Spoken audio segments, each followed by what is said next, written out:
Hi, this is Dr. Darwin, the new dentist coach, with another edition of Ask Dr. Darwin, where we have a consumer show about questions about your oral health care. Be sure to subscribe to my YouTube channel, Dr. Darwin Speaks, as I will be posting videos every week, at least 3 or 4 times a week. So I don't want you guys to miss videos about how to get into dental school, how to get into residency, life after residency, and what today's episode is about, which is oral health information for you as a consumer. All right, we post these videos on YouTube, and it's been helping a lot of people all throughout the U.S. and then also internationally. Actually, today we were supposed to be talking to a dental student from Saudi Arabia, but we got our time zones and stuff kind of mixed up. But anyway, tonight's Ask Dr. Darwin is basically for the consumers, all right?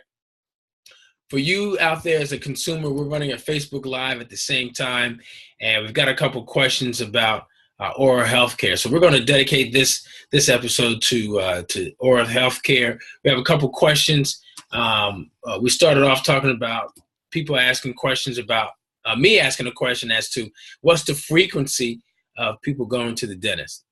And one of the respondents on Facebook Live mentioned that they last visit was 4 months ago. And I said, well, that's great. But is that 4 months ago because you had to go? Or was it 4 months ago because that's just the standard or your routine? Keep in mind, right now the standard of care somewhat is dictated based on what the insurance companies typically would pay, which is 2 visits a year. So 6 months, and then 6 months and a day later, they'll pay for another one, typically. That's the routine. And again, that's dictated by insurance companies as to when they are willing, key word, willing to pay for those visits. So we had a second question as relates to cleanings and basically how important flossing is. How important is flossing? Well, I always tell people, just floss the teeth that you want to keep. Floss the ones that you want to keep. Flossing is important. There was an article that just came out probably back in the fall that got a lot of media attention. And this question is coming from Janine Da Silva, Wahoo UVA. Thank you for that question. How important is flossing? That article came out, and it was controversial for a lot of us as dentists because it was talking about the fact that maybe flossing is not important. All this emphasis that has been placed on flossing and brushing twice a day and then flossing, there was a couple of studies that showed that there was no conclusive evidence, or there wasn't a preponderance of evidence that said flossing will prevent cavities or decay to a level of high significance. All right. But if you think about it, if you think about the dynamics of flossing as it relates to the dynamics of toothbrushing, you know, your toothbrush cannot get into the areas where your teeth come together. That contact point, and below that contact point, down below here, your toothbrush just can't reach. I don't care how small the toothbrush bristle is. It's not going to be able to break up and remove any buildup or any food that's maybe caught between your teeth.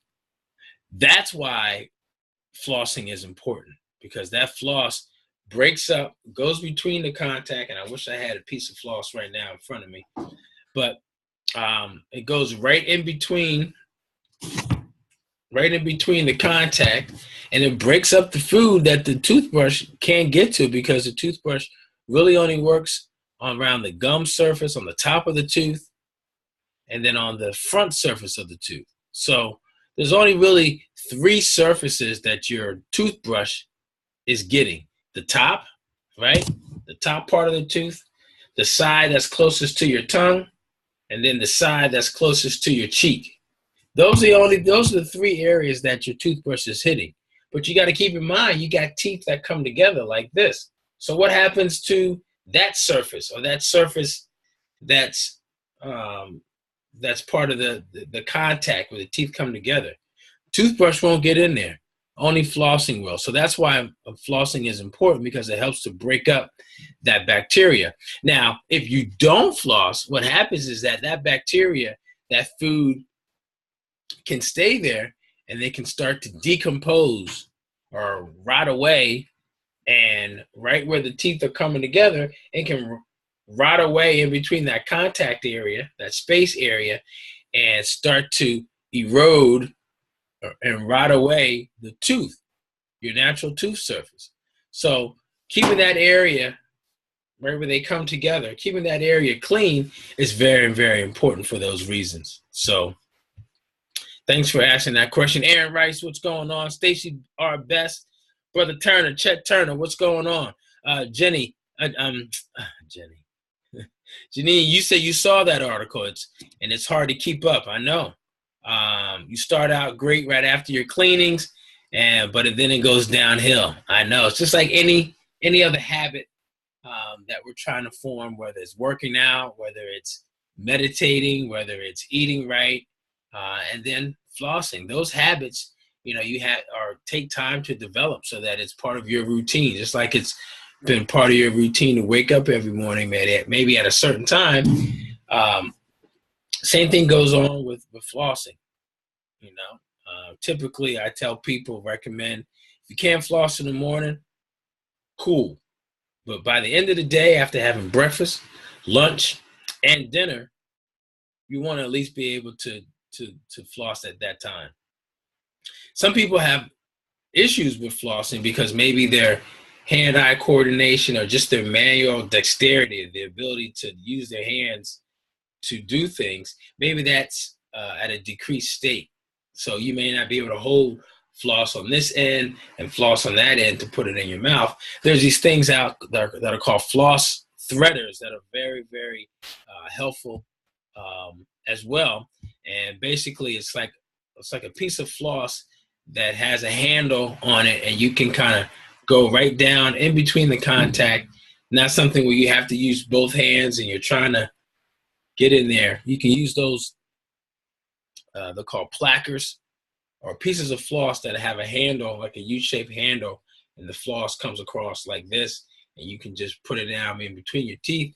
It helps to break up that bacteria, remove any food particles that are caught that can also rot away or decompose in between the teeth and cause a cavity. So yes, Janine, Janine, I realize that is, it's hard to keep up with that, but just like anything else, you wash your face, you do your hair, you shower. It's all part of your daily hygiene routine. Chet Turner, you got some questions, man? I remember when you had braces growing up back in the day, and I think your daughter might have had braces too. Stacy R. Best, what's going on, sis? What questions do you have? Aaron Rice, what questions do you have about your dental care? Maybe some procedures that you were wondering about, whether it be whitening or getting veneers, or maybe there was some type of procedure that your dentist mentioned to you that maybe you didn't understand, didn't realize, didn't know what she or he were what they were talking about. What questions do you have about that?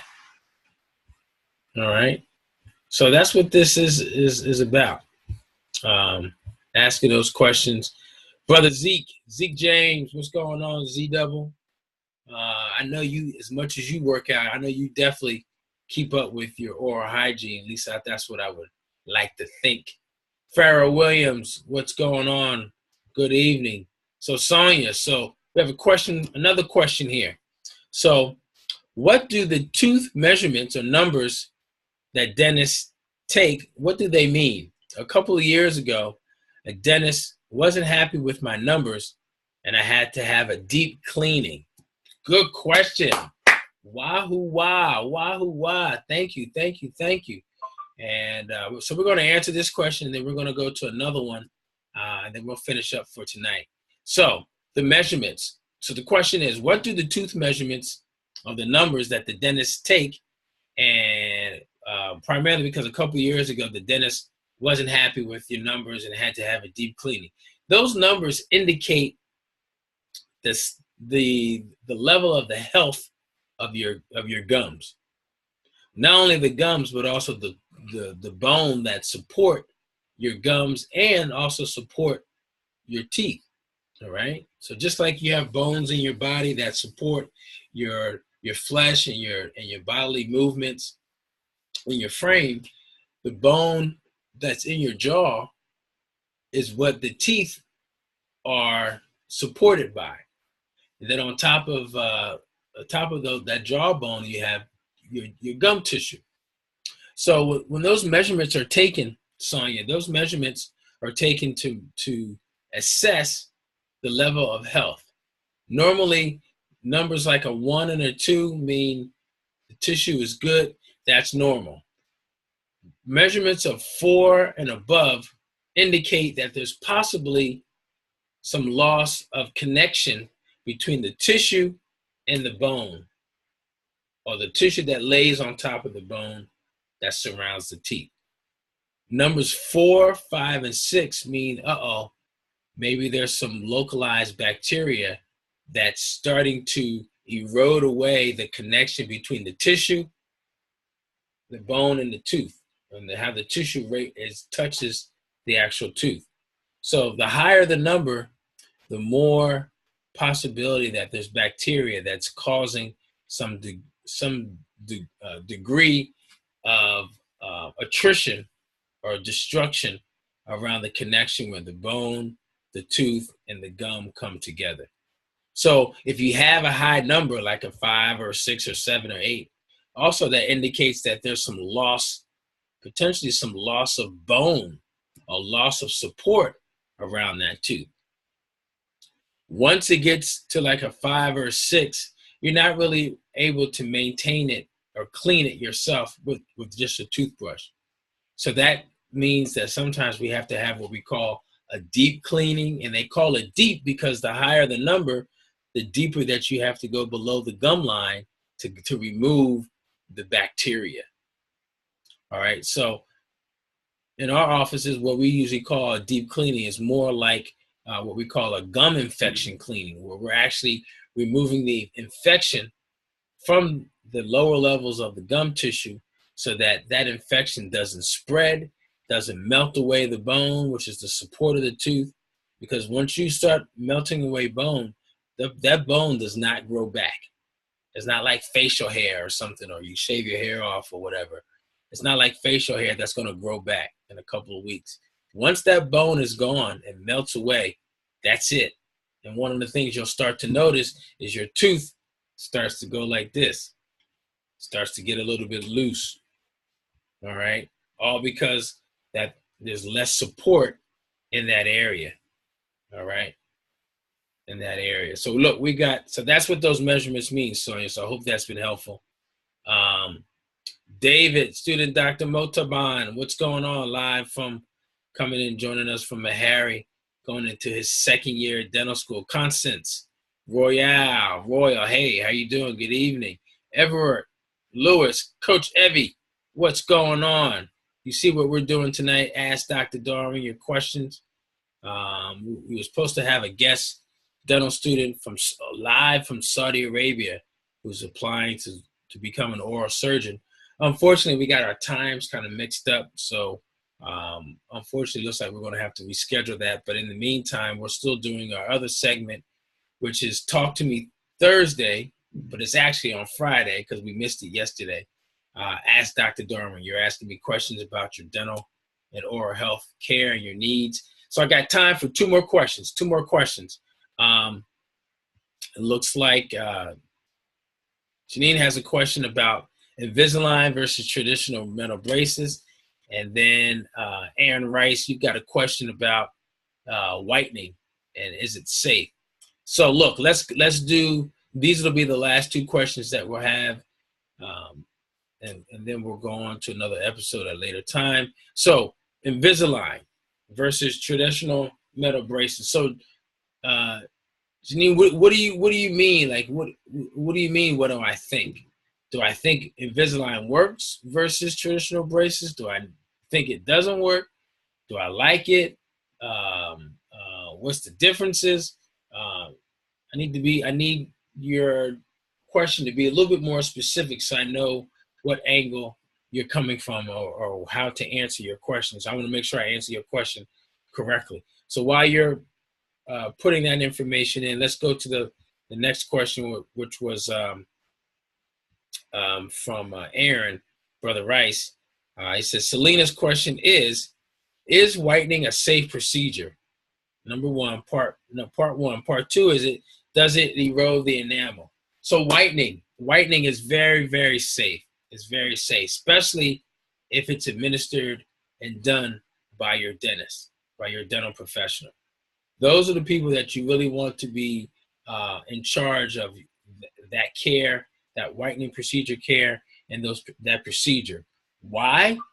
Because sometimes what happens is we as consumers and customers, we get a little bit anxious and start whitening, using the gel so aggressively that it gets onto the gums. And when it gets onto the gums, guess what? It starts to burn the gums and it can make the gums look white. Naturally, the gums should have a pinkish, light pinkish, or even a dark pinkish color, depending on the texture of the gums.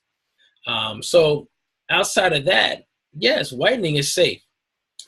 We've been whitening people's teeth for over 50 years now, probably even longer than that, using much more harsher materials and substances and chemicals to do the same job. Right now, typically, we use a carbamide peroxide or a hydrogen peroxide in a particular type of strength or concentration, anywhere from 10 to 12 to 15 to 18 to even 22 or even 30% strength on those two products. It's best supervised by a dentist, and we even give you kits where you can use it at home as well to continue. The way the whitening works, the longer the gel is on the tooth, the more oxygen that's released that can remove some of the stains and some of the discoloration that's in not only the first layer of the tooth, but also the second layer of the tooth as well. All right. Some people have really, really dark stains in their second layer of the tooth, which is close to the third layer, which is the pulp or the nerve of the tooth. Once the tooth is really discolored on that third layer, that pulpal layer, it's really hard to whiten the tooth from the inside out. So lots of times what you'll see is people will have what we call veneers, or a piece of porcelain that's like the thickness of a contact lens that goes on the outside of the tooth, and it helps to kind of reshape it, make it longer, make it wider, make it curvier around the edges, but it also can make the tooth whiter. So we kind of call instant orthodontics or instant whitening. We use that term to also explain veneers, how veneers are done. So yes, whitening is safe. Actually, we're going to be starting up a new concierge whitening spa here in Trenton really, really soon. So be on the lookout for those details. If you're interested in that, Brother Rice, or any of you that are in the New Jersey, New York local area, let me know. Again, we're getting ready to open up a new concierge whitening spa where we're going to be just doing whitening, checkups and whitenings. That's it. And getting you on a maintenance program. So if that's something that you're interested in, shoot me an email at newdentistcoach@gmail.com. New Dentist Coach, you can see it right over here, newdentistcoach@gmail.com if you're interested in getting some more information about whitening. Last question of the night that we're going to answer. Where do we go? Invisalign. Let's go back to the one about Invisalign. So the question is, we were talking about Invisalign. What do I think about Invisalign versus traditional braces? So the more detailed, more specific question is, which one do you recommend? Does one have a shorter time frame, and what's the cost difference? Good questions, all of which cannot be determined until you have an exam, right? Depending on what's needed in your mouth, how much spacing or how much crowding, if teeth are missing, depending on how you bite or how your teeth come together, all influence time frame and also influence the investment, the fee. All right. Typically, you'll find people in orthodontic treatment, usually adolescents and maybe some adults, 2 years, anywhere from 15 to 24 months. Just depends on the actual treatment and the bite and how the teeth are aligned or not aligned. Gina Ruff, thanks for joining. Glad to see you. Marguerite Russell, good to see you too. We're asking some questions. Robin, hey, good to see you as well. We're talking about Invisalign versus traditional braces right now. So that's one of the factors. The spacing of the teeth, how the teeth come together, how they bite. Normally, we want teeth that are, it's normal to have the upper teeth overlap the bottom teeth, right? It's not normal to have it in reverse where the bottom teeth overlap the upper teeth. That's called a reverse bite or underbite. So that's a factor that will influence time frame. It would also influence your cost. The typical time frame is about 2 years. Cost can be anywhere from $3,000 to $6,000. It depends on if the treatment needs to be placed in stages or in phases. Typically, what do you recommend? Well, again, that also depends on the case. It all depends on case selection. If you've had braces before, right, traditional braces, and for whatever reasons you lost your retainer or didn't wear it or it broke, and you just have some minor crowding in the front or the bottom or the top, Invisalign may be the answer for you in the sense that it's invisible. People don't know that you're wearing it. You don't have to feel like you're, 18 or 19, immature again because you're wearing these metal braces. But the one thing about Invisalign that everyone has to be aware of is the fact that it don't work if you don't wear it. It won't work if you don't wear it. You have to have it in your mouth 22 out of the 24 hours out of the day. Just like when your braces are bonded onto your teeth, they're there 24/7. With the Invisalign, or the clear aligner orthodontics, I like to call it, you have the opportunity of taking them out to brush and to eat. But over the period of time, any typical day, 22 hours is the time frame. You got to have those in. If you're not wearing them 22 hours, the dentist should be able to determine and see what's happening. If you're going to spend all that time and making a big investment in it, you should do it the right way, which is wear it like you're supposed to wear it. Okay? And that will influence your time frame and the price. So I hope that's helped a little bit. Darryl Fletcher, what's going on, brother? Good to see you. Like that bow tie. Bow tie. Love it. There's another question here. I'm going to go back. I know I said we were only going to do 2 more, but we got some more questions. So perfect. Another question dealing with braces. We have Zeke James. He has said, my daughter had her braces taken off recently, and I had a question about the wisdom teeth removal. So the question is, if her wisdom teeth are not quite exposed yet, could this impact the alignment of her newly aligned teeth?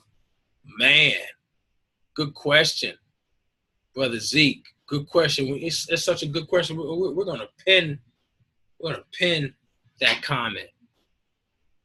If her wisdom teeth are not quite exposed yet, could this impact the alignment of her newly fixed teeth with braces?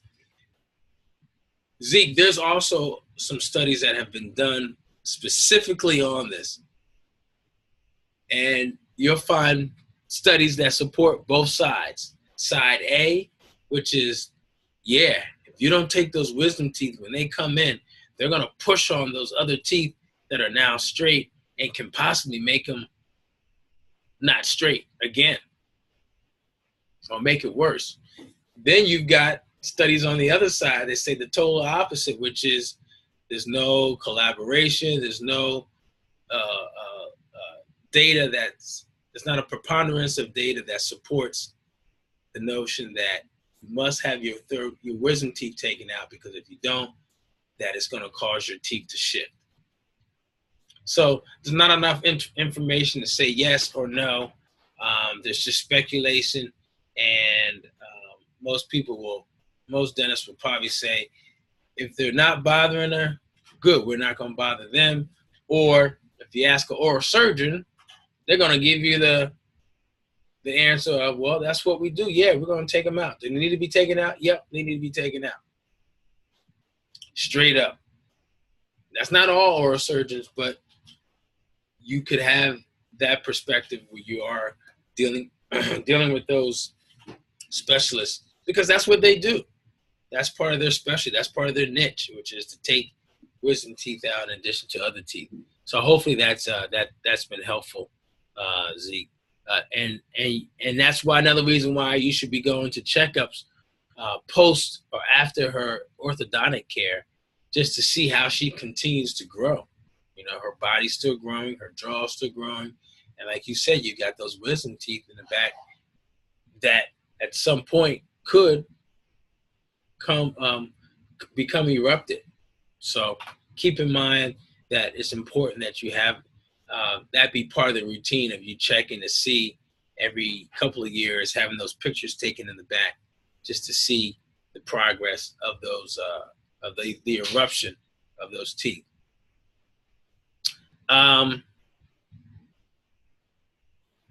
Jenny, I hope that answer your question about the Invisalign. Is one better than the other? All depends on the treatment goals. There are some things that traditional braces are best, as far as trying to extrude or pull a tooth down, or even trying to help to rotate a tooth. And there's some things, some mechanics, some physics that you can do with wires that sometimes will take a little bit longer to do with the clear trays and buttons and attachments that are on the trays. So it really depends on your orthodontist, what he or she has been trained in, what the new technology dictates, what the new research dictates with regards to it as well. So both work and both have their uses in different segments of the orthodontic population, and also the different types of cases that work. So good. I'm glad you like that information. Makes sense. And also, Brother James, Zeke James, the question about the wisdom teeth after braces, he said, it makes sense. I will keep that in mind. Awesome. So look, guys, that's going to be my time for tonight. If you like this, good. Shoot me a little comment down here. Yes, got some hearts, got some love coming. Future student Dr. Jojo Harden, I think that was you. Look, excited for you to get started in dental school and this later on this month.